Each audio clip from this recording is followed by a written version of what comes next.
اینا کلا گفتم که خانواده اونطوری اینقدر بدشانس و بدبخت بوده که تو زندگیش با 2 تا خانواده روبرو شده. اولیش حلقه آویزش کرد، دومی با دسته بیل کتکش میزد. با این دسته بیلو اینطوری بزنه 1 بار 2 بار 5 بار 20 بار. یعنی سلام.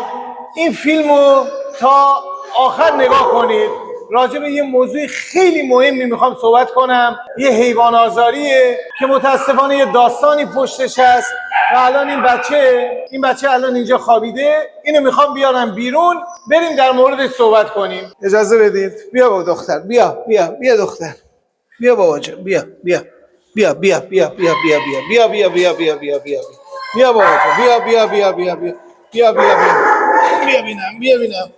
ببینم. این یه هاسکی جدیده که دیروز نجاتش دادیم. خدمت شما عرض کنم که حالا داستان داره. بریم با هم دیگه بالا راجع به صحبت کنم. اول اینو بگم که حوصله کنید این فیلمو تا آخر ببینید. یه موضوعی پیش اومد دیروز، خیلی اعصابم داغونه و این بچه رو از دست یک روستایی حیوان آزار نجات دادیم. متاسفانه و حتی درگیری پیش اومد، تا مرز دعوا هم رفتیم و اصلا چون تنها بودم فرصت پیش نیومد هیچ فیلمی بگیرم. ولی بریم با هم دیگه بالا و کل داستان رو براتون تعریف کنم. جانه تو هم بودی؟ آره راست میگه، دریا هم بود، از دور داشت نگاه میکرد. آره قربونت برم. بریم بالا. تو هم میای؟ باش بیا بریم ببینم. باش بریم. خیلی پشتمون دوست داری؟ باش. واسه اون زن شوهر رفتن، اومده بودن اون 2 تا آقا و خانم. خب بیا.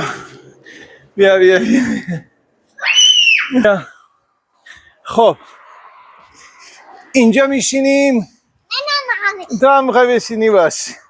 دریا هم امروز مهمونه واسه، از من خواسته که بابا با هم دیگه منم میخوام باشم. بیا بابا، بیا خانم. این دختر رو بهتون حالا تعریف میکنم که چرا اینقدر ترسوه. همین که گفتم بیام جای خنک بشینیم. نترس بابا جان، نترس. این از دیروز که نجاتش دادیم بنده خدا همینطوری میترسه. حالا داستان ترسش هم واسهتون تعریف میکنم. بیا بابا جان. نازت کنم، ببین نوازش میخواد ایوان خدا رو.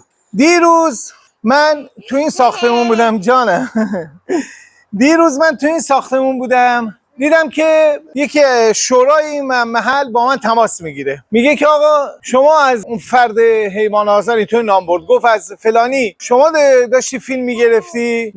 به من زنگ زده و گفته که من داشتم یه سگی رو از زمینم بیرون میکردم، از من فیلم گرفتن. گفتم که اولا که من تو ساختمونم و نه به اینجا واسون بالا خطرناک اینجا باشه و من خبر ندارم. دوم اینکه بذار بیام پایین ببینم چی خبره، راجع به چی حرف میزنی. اومدم پایین دیدم که میگه فلانی به من زنگ زده و اینو گفته. من گفتم اجازه بده من برم از خانومم سوال کنم. رفتم داخل خونه. خب این ساختمون بغل خونه‌مونه دیگه.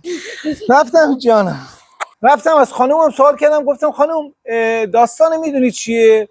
تو از کسی فیلم گرفتی؟ گفتش که آره. گفتم خب جریان چیه؟ گفتش که من داخل خونه بودم، هی صدای زوزه سگ می اومد، هی هر جا میگشتم در جستجوی صدای زوزه و ناله، عین صدای سگی که داره چوب میخوره، یه نفر داره به آزارش میده، اذیتش میکنه. چنین صدایی به گوش همسرم میرسید. زمین ما بزرگه، هر چقدر میگه این بر اون بر رفتم. گفتم خدای آخه سگای ما هم که نیستن، این صدا از کجا میاد؟ میگه همینطوری اومدم به سمت خیابون، از خونه اومد بیرون به سمت خیابون، در جستجوی این صدا دیدم صدا از سمت شمالی ما میاد. دیدم که بله همون خانواده حیوان آزار روستایی که سابقه هم دارند. حتی یک بار اینا رو فیلم حیوان آزاریشونو به دادگاه ارائه دادم و واسه شون قاضی حکمم برید و حکمش هم جالبش اینه که 6 ماه در شهر با لباس رفتگری باید رفتگری میکرد و 6 ماه هم باید در کلاس‌های آموزشی محیط زیست شرکت میکرد. جانم بریم. خسته شدی؟ الان میریم باشه؟ سردت شده؟ آره باشه بیا باشه. میخوای بری؟ باشه بیا آیدا رو صدا کنم بیاد ببره تو رو. آره باش. یه دقیقه وایسا، یه دقیقه وایسا، من الان من میام. وایسا وایسا، میخوام به آیدا بگم بیاد. وایسا. وایسا، اینا با موبایل زنگ میزنم. اینا با موبایل زنگ میزنم. همینجا وایسا. آره دوستان همینجا وایسی، من زنگ بزنم بیان دریا رو ببرن. بچه انگاری خسته شده میخواد بره پیش مامانش. شما الان فیلم میبینید، خیلی وقت اینجاست و داشت با بچه ها بازی میکرد و کلا مشغول بود. این کارش همینه، هر روز باید بیاد اینجا. نه اینا با آیده زنگ زدم. اینا اینجا ساحل داره. سایه داره؟ آیدا جان بیا بالا پشتمون، دریا رو ببر پیش مامانش. مرسی بیا. اینا دریا خداحافظ. خداحافظ. بعد خدمت شما عرض کنم که همسرم میگه که رفتم دیدم بله همون خانواده حیوان آزار سابقه دار یه چوب مال بیل، دسته بیل بهش میگن، چوبی که به بیل وصل میشه رو اینطوری میزنه به یه جایی و من از همون نقطه صدای ناله سگ میشنوم. میگه رفتم جلوتر، اینا کلا این خانواده آدمای چطور بهتون بگم، خیلی راحت بگم، زبان نفهم و حرف زدن بلد نیستن، مثل این وحشی‌ها، مثل غارنشینان. مثلا حرف زدنشون اینطوریه، جدی میگم. یعنی حتی اگر با همون لهجه گیلکی ما میخوان صحبت کنن، با همون زبان، حالا با لهجه گیلکی به زبان خودمون هم میخوان صحبت کنن، ما نمیفهمیم. یعنی یه حالت اینطوری ببینید، فوق بی سواد، فوق وحشی، که یه بار من اینا رو آدم کردم، یه بار تنبیهشون کردم و میخواستم ببینم اینا به راه راست هدایت میشن، دیدم نه، وحشیگریشون خیلی بیشتر از اون چیزی که ما فکرشو میکردیم. که به اون موقع هم چون که من همینجا زندگی میکردم و خب بالاخره همسایه ما محسوب میشد، من دیگه جایی اعلام نکردم که اینا رو انداختم زندان با همکاری خود آقای قاضی. البته خب حکمشون کاملا مشخص بود و فیلمم بود که دارن یه حیوان رو دست پاش میبندن و بلا سرش میارن. حالا این کلمات و این حرفا رو شاید بگم یوتیوب نسبت بهش حساسه، ولی خب اون فیلم رو ما به قاضی نشون دادیم و هم جریمش کرد، هم 6 ماه به اجبار گفت باید بری کلاس‌های محیط زیست بشینی و 6 ماه شهر رو تمیز کنی. تا چند سال بعد که الان خانومم این صدا رو شنید، این تا خانوم من دید یاد اون روزا افتاد، به خانومم یه حرف بدی زد، گفتش که مثلا تو چه غلطی میخوای بکنی، من دارم سگو میزنم. گفت من خانومم موبایلشو در آورد به سمت این گرفت، گفتش که حالا بعد بهت نشون میدم که میخوام چیکار کنم، این دفعه اگه بندازیمت زندان دیگه بهت رحم نمیکنیم، تو آدم بشو نیستی، تو اینگاری اصلا حرف آدم حالیت نمیشه. اینا کلا گفتم که خانواده اونطوری ما با چنین افرادی متاسفانه همه جای دنیا داریم، ولی تو ایران خیلی زیادن متاسفانه، چون تحصیلات، سواد خیلی تاثیر داره. شما هر چقدر بگین من آدم بی سواد مهربانم میشناسم، حالا استثناءات کار نداریم، ولی شما شک نکن که تحصیلات، سواد و تربیت خانوادگی خیلی روی یه فرد تاثیر میذاره. اینو اصلا شکی درش نیست. واسه بابا جان واسه الان میریم. تا همون لحظه که من اینو شنیدم،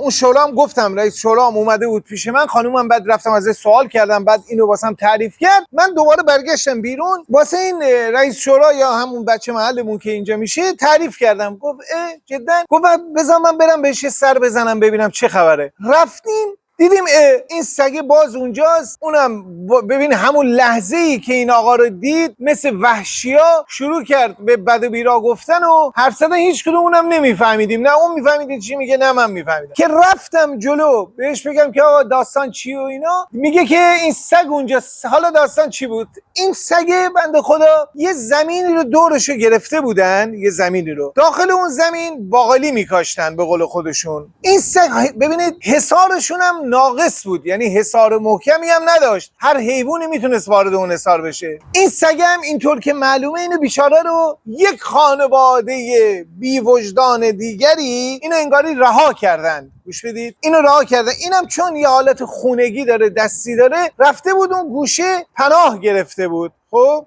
جانم جان پناه گرفته بود. اینا به جای اینکه اینو به سمت بیرون هدایت کنن با دستی بیل اینو میزدن و میگفتن برو بیرون. یعنی چی؟ یعنی چه؟ اصلا حرف مسخره ایه، بی معنیه. اینو با بیل میزد میگفت برو بیرون. آقا این حیوان خدا همونجا چوب میخورد، خب میگم خونگی هم بود، ناله میکرد، داد میزد و نمیرفت بیرون. من اومدم برم داخل، این شروع کرد به من گفتش که بهش گفتم آقا تو چیکار داشتی به اون سگ؟ اونو چنین ناله‌ای میکرد. میگم فرد بیشوری حرف زدن نمیدونه. من همین جمله رو گفتم آقا تو چیکار داشتی اون حیوانو میزدی؟ برگشت سری به من گفت تو چشم کورتو باز کن ببین آخه داستان چیه. تا اینو به من گفت من شروع کردم بهش بد و بیرا گفتن که مرتی که فلان فلان شده. آخه تو چرا اینقدر چرا اینقدر تو به هیچ حالیت نمیشه؟ کاری ندارم. شروع شد به درگیری و اونا حالا بین ما فاصله انداختن، اون میگفت نکنیم، میگفت فلان، بی خیال شو اینا، که بالاخره من این سگو راحت بلند کردم، اومدم اینطوری راحت بلند کردم از جلوی چشمش داشتم میبردم. اون فکر میکرد که یکی از سگهای ماست، که بالاخره باز بهش گفتم، تهدیدش کردم و دیگه خودش ترسید، یاد اون روزا افتاد. تهدیدش کردم گفتم باز همون بلایی که چند سال پیش سر برادرت و سر تو آوردم دوباره سرت میارم. حالا اینو بهتون گفتم که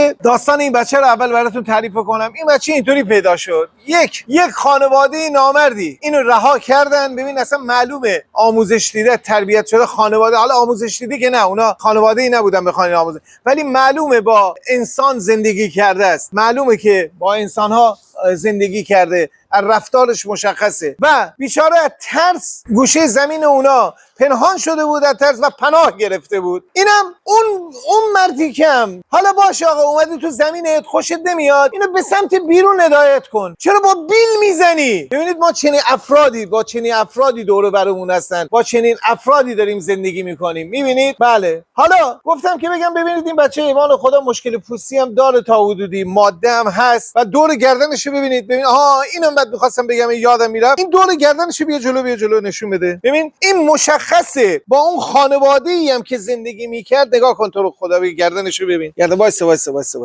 بیا اینا ببین جای اینا میبینی جای اینا همینجا جای محل بستن تنابه، خیلی محکم. محل بسته شدن تناب دور گردنش مونده و از بینم نمیره. اینقدر سفت این تناب و دور گردنش بستن، کاملا جاش مونده و هیچ وقت از بین نمیره. انگاری اعدام شده. ببینیم پایین یکم، ببینیم به سمت پایین. واسه یکم آرامی میکنه. واسه بیا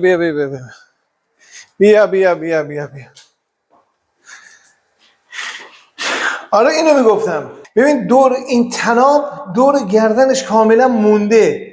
ببینید یعنی اون خانواده‌ای که یا اون فردی یا اون روستایی که ازش نگهداری میکرد اینقدر تناب و دور گردنش محکم بسته بود. ببینید دور تا دور گردنش مثل یه فردیه که انگاری اعدامش کردن و از چوبه دار پایین اومده و این علامت روی گردنش مونده. دور تا دور گردنشه، یعنی تا این پایین دور تا دور گردنشه، دور تا دور. اصلا احتمال داره اصلا واقعا اعدامش کرده باشن، حلقه آویزش کرده باشن. اصلا چنین احتمالی هم وجود داره، چون ببین شما هر چقدر دیگه محکم ببندی دیگه به این صورت نمیمونه. بگذاریم ما با چنین مردمی در حال زندگی، با چنین آدمایی در حال زندگی. ببین حیوان خدا، میخوام به اینجا برسم دوستان عزیز، اینقدر بدشانس و بدبخت بوده که تو زندگیش با 2 تا خانواده، با 2 تا موجود دو پا روبرو شده.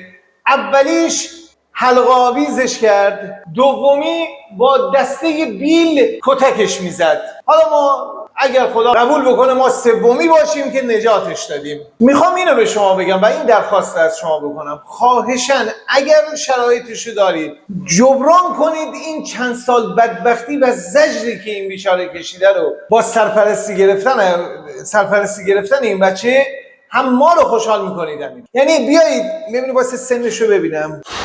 آره یه 2 سالی داره، 1 سال خورده 2 سال. این 1-2 سال کلا داشت زجر میکشید و هیچ لذتی از زندگی نبرد. خواهشاً اگر میتونید ادامه زندگی باعث خوشبختیش بشید و این زندگی شاد و شیرین بهش هدیه بدید، به ما خبر بدید. اینو دارم از صمیم قلبم میگم، خدا شاهد خیلی دوست دارم این بچه خوشبخت بشه، چون اون صحنه رو شما ندیدید، اینم نمیبینید کامل. شاید تو دوربین دوست ما نشون داده باشه به شما، ولی اون عمق فاجعه رو باید نزدیک ببینید که چقدر به دور گردنش فشار اومده و چقدر این اذیت شده. گوش میدید؟ و با بیلم که میزدن شما ندیدید چطور اینو داشتن میزدن، خدا شاهده. آخه من اصلا به قول خانومم، به قول همسرم میگه آخه چطور میشه که یک انسان، یک موجود دوپا با این دسته بیلو اون چوبو اینطوری نگه داره، این سگو بعد اینطوری بزنه 1 بار 2 بار 5 بار 20 بار. یعنی آقا چی بگم آخه؟ تو یوتیوب هم هست، نمیشه فوش داد، نمیشه حرف زد. چی بگم به خدا؟ من از این متعجبم. تو 1 بار 2 باشه من میگم تو بیرم، تو سنگدل، تو نفهم. 1 بار 2 بار 5 بار زدی دیدی این سگ نمیره، از جاش بلند نمیشه، به همون گوشه گیر کرده و هیچ راه فراری نداره و خودش هم جایی نمیره، چرا ادامه میدی؟ چرا ادامه میدی؟ این تو مغزتون، تو کلتون چی میگذره خدایی؟ چی میگذره؟ شما کی هستین؟ اصلا شما چین؟ اصلا انسانید؟ اصلا شما آدمیزادید؟ اصلا شما توسط پدر مادرتون به وجود اومدین؟ شما اصلا رحم یه انسان به وجود اومدین، بیرون اومدید؟ کی هستید شما؟ خدا شاهده من اینو جدی میگم. کی واقعا؟ شما از شیطان زاییده شدید، از سنگ زاییده شدید، از داخل کاه بیرون اومدید. واقعا شما کی هستید؟ خدایی مثلا من موندم، مثلا واقعا اینا چی روشون اصلا میشه اسم انسانو گذاشت؟ چطور میشه یک فرد بیاد این حیوان حلقه آویز بکنه، به طوری حلقه آویز کنه، طوری تناب دور گردنش ببنده که اون به اون صورت علامت دور گردنش بمونه و تا آخر عمرم نده و هیچ وقت مو هم در نمیاره، موهای دور گردنشون قسمت هیچ وقت در نمیاد و یک موجود دفاعی دیگری، یک آدمیزاد دیگری بیاد اون بلا رو سرش بیاره. بعد قابل توجه شما دوستان عزیزان، ما با چنین افرادی در حال زندگی هستیم، با چنین آدمایی در حال زندگی هستیم. اینجا ساختمان بیمارستان حیوانات سزار، اینجا خونه منه. بیا بابا، بیا اینجا، بیا این زمین، بیا ببین، نشون بده. این زمین منه. به انگشتمو ببینید، اینا این زمین منه. اون بالا ببین دقیقاً انگشت من کجاست. اونجا جایی بود که این حیوان در حال آزار دیدن بود، دقیقاً همونجا که انگشتم الان است. خونه ما پشت این دیوار از اینجا مشخص است. این پشته که خانم من، همسر من تو حیاط بود، در حال گشتن بود، هر چی میگشت پیدا نمیگرد که رفت بیرون. اینا از اینجا رفت بیرون از اون سر خیابان. انگشتمو تعقیب کنید، اینجا رفت دیده صدا اومد اینجا کنار این تیره برق، دید اون اونجاست. بهش میگفت چیکار میکنی فلان، رفت جلوتر. اون بهش گفت نه تو مثلا چه غلطی میخوای بکنی، من دارم سگو میزنم فلان. گفت اون دوربینش در آورد و بعد اومد و اون ترسید. میگه همسرم میگه که من دوربین در آوردم، این انگاری به یاد اون دوران که الان چی بلایی میخواد سرش بیاد که اتفاقا بلا رو سرش میارم، تا دوباره شاید آدم بشه بفهمه چه فرد نامردیه. میگه من دوربینو که از تو جیبم در آوردم، این ترسید اومد این بر، رفت اون بر، بیلم انداخت، اون چوبم انداخت. این جالبه، میگه ترسید چوب انداخت رفت این بر. بعد دوباره که من اومدم، بعد میگه من دوباره صدا شنیدم، دوباره دویدم اومدم بیرون که دیگه میگه من ندیدم. که بعد این طرف با من تماس گرفت، که بعد دیگه ما رفتیم که این موضوعه. شما ببینید ما با چنین آدمایی در حال زندگیم، با چنین افراد وحشی در حال زندگیم، دور و بر ما چنین افراد وحشی وجود دارن.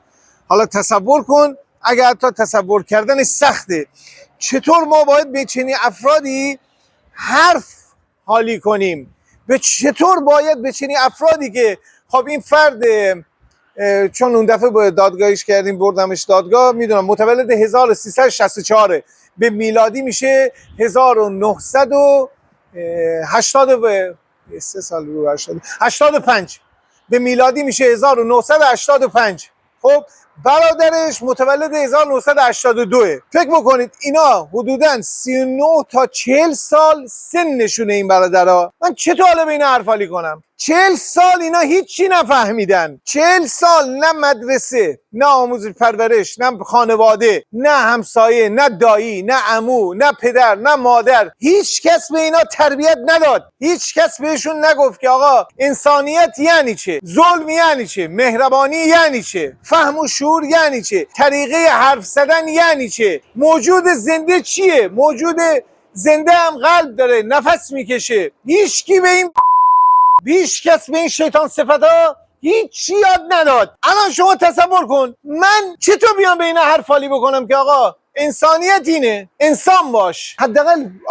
حداقل به اینا کمک نمی‌کنی، کاری بهشون نداشته باش، کاری بهشون نداشته. چرا ظلم میکنی؟ اینو باید بفهمن که نمیفهمن. ولی من همیشه اینو میگم، جامعه‌ای که میخواد تغییر بکنه 3 تا کار باید انجام بشه. 3 تا کار.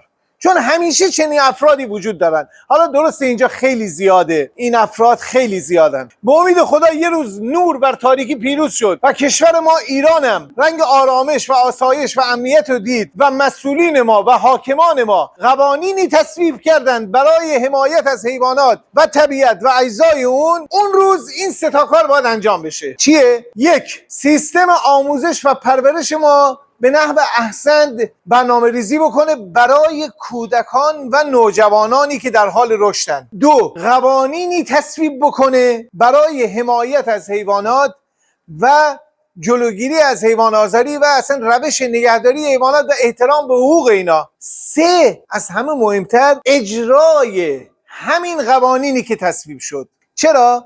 چون ببینید خب کودکان و نوجوانان که دارن با آموزش پرورش میدن، شکل میدن، تغییرشون میدن، اینا بزرگ بشن انسانهای خوبی بشن.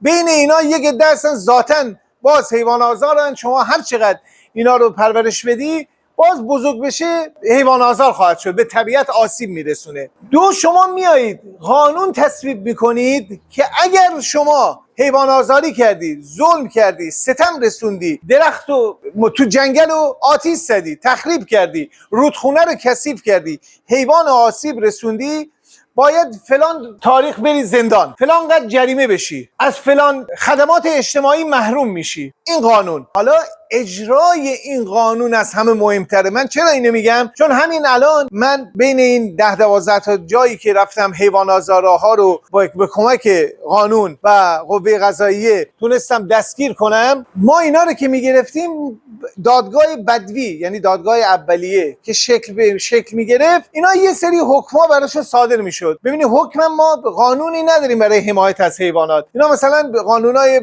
استفاده میکنن که میخوره به این مسئله جور در میاد. مثلا تشویش اذان عمومی کردن این افراد این حکم اولیه رو که میگیرن 20 روز فرصت دارن اعتراض کنن، در دادگاه تجدید نظر شرکت کنن. متاسفانه اون دادگاه تجدید نظر اینا رو میبخشه. یعنی هیچ فایده ای نداره. یعنی اینقدر ما تلاش کردیم این فرد دستگیر شد، قاضی یا حالا مسئولین لطف کردن که آقا دمشون گرم، با همون بیقانونی یه قانونی پیدا کردن با این جور در بیاد، یه حکمی واسه زدن، میره تو تجدید نظر بخشیده میشه. خب اون فرد میگه که میره بین تو محلش، بین فامیلاش، بین دوستانش، میگه دیدی اینا هیچ کاری با من نکردن، دیدی هیچ بلایی سرم نیاوردن. باز میره به حیوان آزاری ادامه میده، باز میره به ظلمش ادامه میده. خب چه فایده؟ پس چی؟ به امید خدا روزهای خوب که اومد، اون سومی که گفتم اجرای قانونه از همه مهمتره که این قانونی که نوشتن رو به درستی اجرا کنن و با کسی تعارف نداشته باشن. اگر یک نفر حیوان آزاری کرد باید بره زندان، بستگی حالا به نوعش داره، بستگی به نوع تخریب، به مقدار تخریب داره، باید جریمه بده، باید از یک سری خدمات اجتماعی محروم بشه. بقیه هم ببینن بترسن این کارو نکنن. چون شما ببینید هر چقدر فرهنگ سازی کنید، هر چقدر آموزش پرورشتون قوی باشه، باز یه عده هستن که از دستمون در بره، یا هر چقدر آموزش ببینن باز ذاتشون، درونشون، روحشون کثیف باشه و به شیطان فروخته شده باشه و باز بره به حیوان آزاری، تخریب طبیعت و اجزای اون ادامه بده. پس این افرادو باید با قانون جلوشونو گرفت و اجرای قانون تنبیه بشن که درس عبرتی هم برای دیگران بشه. متوجهید؟ این بهترین چیزه. این 3 تا مسئله به امید خدا باید انجام بشه. در هر جامعه این 3 تا مسئله باید انجام بشه. کدومه؟ بس دوباره میگم، آموزش پرورش، تصویب قوانین و اجرای قوانین تصویب شده بدون تعارف. آره قربون شما. در آخر فیلم میگم که اگر شرایطشو دارید ممنون میشم این بچه رو خوشبخت کنید. این بچه‌ای که اینقدر درد کشیده، اینقدر گذشته بدی داره، اینقدر درد کشیده، ایوان خدا دور گردنش اینطوریه. ببینید چقدر بنده خدا چقدر میترسه، همش دمش این پایینه. میبینید میخوام این از ترسشه، یعنی اینقدر خاطره بدی داره، این همش دمش لای پاشه. با اینکه الان از دارم نوازشش میکنم، دارم باش کاری ندارم، نگاه کن، با اینکه خودش به من اعتماد کرده، دستشو میده به من، ولی باز یه ترسی تو وجودشه و دمش لای دوتا پاشه. ببین الان داره تکون میده آروم، یعنی یک کم ترسش افتاده. اونطوری دمت جان بیا آخه جانه، آخه قربونت برم، آخه